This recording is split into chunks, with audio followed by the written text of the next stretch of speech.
In this space, we will explore different aspects of mental health, psychiatry, and psychology, with the goal of educating ourselves and growing together.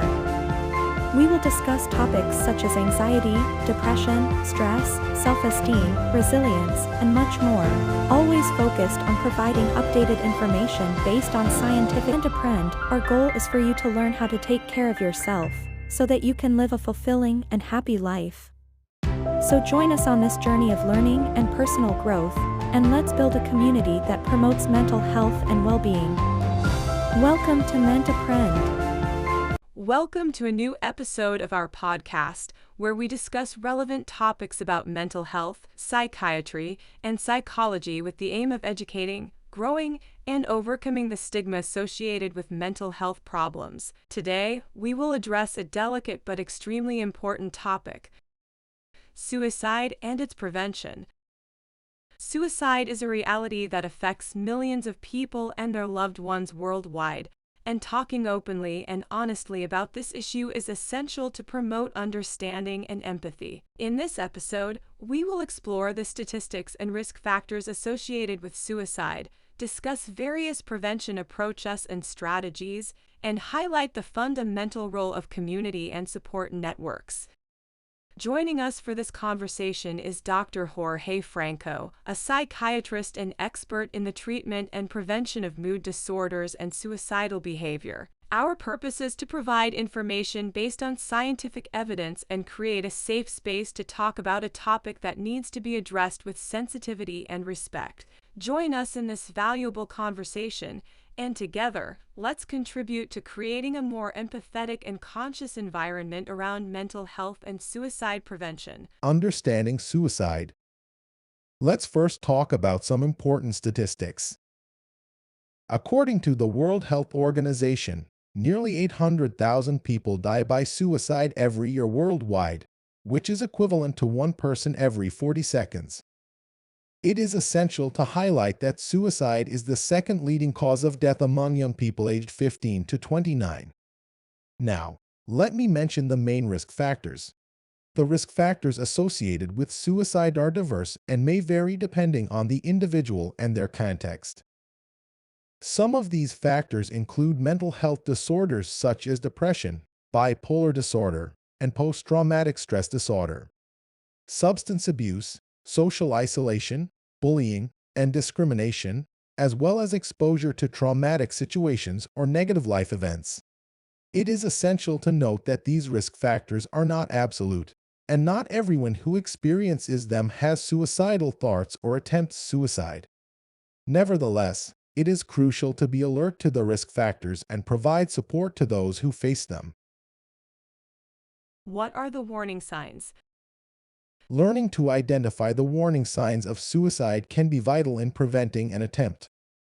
Some of these signs include changes in behavior, expressing feelings of hopelessness or guilt, losing interest in activities they once enjoyed, social isolation, planning or preparing for suicide, and an increase in alcohol or drug consumption. If you notice that someone close to you shows these signs, it is important to act immediately and provide emotional and professional support. Myths and realities about suicide. Let's debunk some myths. There are many myths about suicide that can make it difficult to identify and prevent cases. Some of these myths include the belief that talking about suicide can encourage someone to commit it, or that people who threaten to commit suicide are only seeking attention. It is essential to debunk these myths and promote evidence-based knowledge to address the issue adequately and effectively. What is the reality? In contrast to myths, it is important to recognize the realities of suicide. For example, it has been shown that talking openly and honestly about suicide can be helpful in preventing it, as it allows people to express their feelings and seek help. Furthermore, people who threaten to commit suicide or make plans to do so should be taken seriously, as they often need emotional and therapeutic support to overcome these thoughts. In the next section, we will talk about prevention strategies and treatment approaches. Let's start by talking about suicide prevention at the community and personal levels. suicide prevention is everyone's responsibility. At the community level, it is important to promote awareness of mental health and suicide, as well as facilitate access to mental health services and emotional support. It is also crucial to foster inclusive and safe environments where people feel comfortable sharing their struggles and seeking help. What treatments exist? There are various treatment approaches to help people facing suicidal thoughts or who have attempted suicide. Some of these approaches include cognitive behavioral therapy (CBT). CBT is a type of therapy that helps people identify and change negative patterns of thinking and behavior. In the context of suicide, CBT can help patients develop coping skills and better manage suicidal thoughts. Dialectical behavior therapy (DBT). DBT is a therapeutic approach specifically designed to treat individuals with borderline personality disorder, a disorder often associated with a high risk of suicide. DBT teaches emotional regulation skills, distress tolerance, and interpersonal skills to help patients manage their emotions and reduce self-destructive behaviors. Family and couples therapy. Family and couples therapy can be useful in addressing relational problems that may contribute to suicidal thoughts and in providing a supportive environment for those at risk. Medication. In some cases, medication can be helpful in treating underlying mental health disorders, such as depression, that may increase the risk of suicide. It is always important to consult with a mental health professional before starting any medication. What other resources are there? There are several organizations and resources available to provide help to people at risk of suicide. Hotlines. There are hotline numbers available in many countries, such as the number 1-800-273-TALK 8000, 255 in the United States, which offers emotional support and resources for people in crisis. Mental health services. Mental health professionals, such as psychiatrists, psychologists, and therapists, can provide support and treatment to people at risk. Support groups. There are community and online support groups where people can share their experiences and receive emotional support from others who have faced similar situations. Remember that suicide prevention is everyone's responsibility. If you know someone who may be at risk, do not hesitate to provide support and guidance. Do not hesitate to use these resources if you or someone close to you needs help. What is the role of community and support networks? To provide support to people at risk, it is important to follow these guidelines. Listen with empathy. Pay attention and demonstrate understanding and compassion towards the person who is suffering. Do not minimize or judge their feelings. Ask directly. If you suspect someone is at risk, ask them directly if they are thinking about suicide. This question will not increase the risk but may open an important conversation and provide support. Offer support. Help the person seek professional support and offer to accompany them in the process. What role does family, friends, school, and workplace play in suicide prevention? Family, friends, school, and the workplace can play a crucial role in suicide prevention by fostering safe and supportive environments where people can express their emotions and feel heard. Establishing education and awareness programs on suicide and mental health. Implementing suicide prevention protocols and policies in schools and workplaces. Now let's talk about public policies and actions for suicide prevention. Government policies and suicide prevention programs play an essential role in the fight against this public health issue. It's important for governments to adopt evidence-based and comprehensive approaches to address suicide and related mental health problems. Some of the actions that governments can take include developing and implementing strong mental health policies that comprehensively address prevention, treatment, and rehabilitation of individuals affected by suicide and related mental health problems. Establishing suicide prevention programs at different levels, from primary prevention to tertiary prevention, that address both the general population and specific risk groups, such as youth, LGBT+ individuals, and veterans. facilitating access to mental health care services, and ensuring that these services are accessible, affordable, and of high quality for all individuals who need them. Promoting research and data collection on suicide and mental health problems, which will allow the development of evidence-based policies and programs. Jorge, please let's talk about awareness initiatives and campaigns.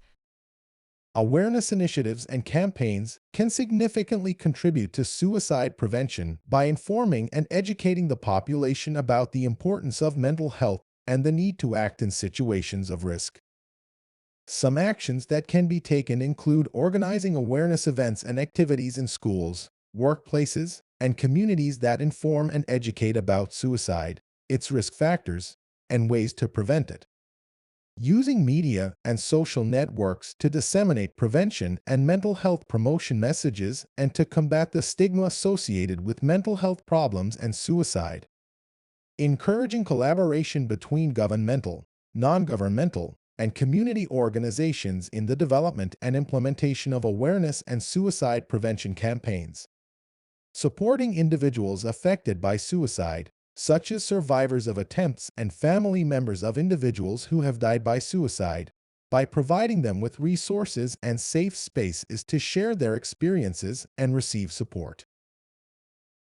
Within suicide prevention strategies, it is important to improve education and training on mental health. What can you tell us about it? To effectively prevent suicide, it is essential to improve mental health education and training at all levels, from healthcare professionals to the general population. Some actions that can contribute to this objective include incorporating mental health and suicide prevention education into the training programs of healthcare professionals, educators, and other professionals who work in direct contact with the population. Promoting training in psychological first aid and crisis intervention skills for non-specialized individuals, which can increase responsiveness to situations of risk and help save lives. Developing educational and training programs on mental health for the general population, with the aim of improving understanding and response to mental health problems and suicide. This could include workshops, talks, and online resources that address topics such as identifying warning signs, effective communication, and support for people in crisis. Encouraging the inclusion of mental health education in school curricula so that young people can learn from an early age about the importance of taking care of their mental health and how to support their peers. Establishing mentoring and peer support programs in school and workplace environments, where individuals can receive guidance and emotional support from their peers who have been trained in crisis intervention skills and mental health support. By working together in these efforts, we can help prevent suicide and foster a healthier and more empathetic society. Suicide prevention is everyone's responsibility, and collaboration between governments, organizations, communities, and citizens is essential to effectively address this public health issue. We are getting to the end of our episode on suicide prevention. Please share with our listeners some final words. As we have seen throughout this episode, suicide is a complex and multifaceted issue that affects people of all ages and backgrounds. We have discussed the statistics and risk factors associated with suicide, how to identify warning signs, and how to act in a crisis situation. We have also explored the crucial role that communities and support networks play, and the importance of promoting resilience and mental well-being. Lastly, we have analyzed how public policies and actions can contribute to suicide prevention. It is essential that as a society, we raise awareness about suicide and its prevention. Open and honest conversation about this topic is the first step in breaking the silence and stigma that often surround it. Suicide prevention is everyone's responsibility. Each of us can make a difference in someone's life who is struggling. Encouraging empathy, emotional support, and promoting education and mental health are actions that we can all take to contribute to a more understanding and resilient world. We would love to hear your experiences and thoughts on this important topic. If you have faced similar situations or know someone who has, We would like to hear your opinions, learnings, and advice. Share your story on our social media or send us a message. Together, we can create a space for dialogue and support for those who need it. Remember that each of us can be a beacon of hope for those facing difficult times. Until next time. Thank you for joining us on this episode of Ment Apprend. We hope you have learned something new and useful for taking care of your mental health and that of your loved ones. Don't forget to subscribe and share. Thank you for being part of our community promoting mental health and well-being. See you on the next episode of Ment Apprend.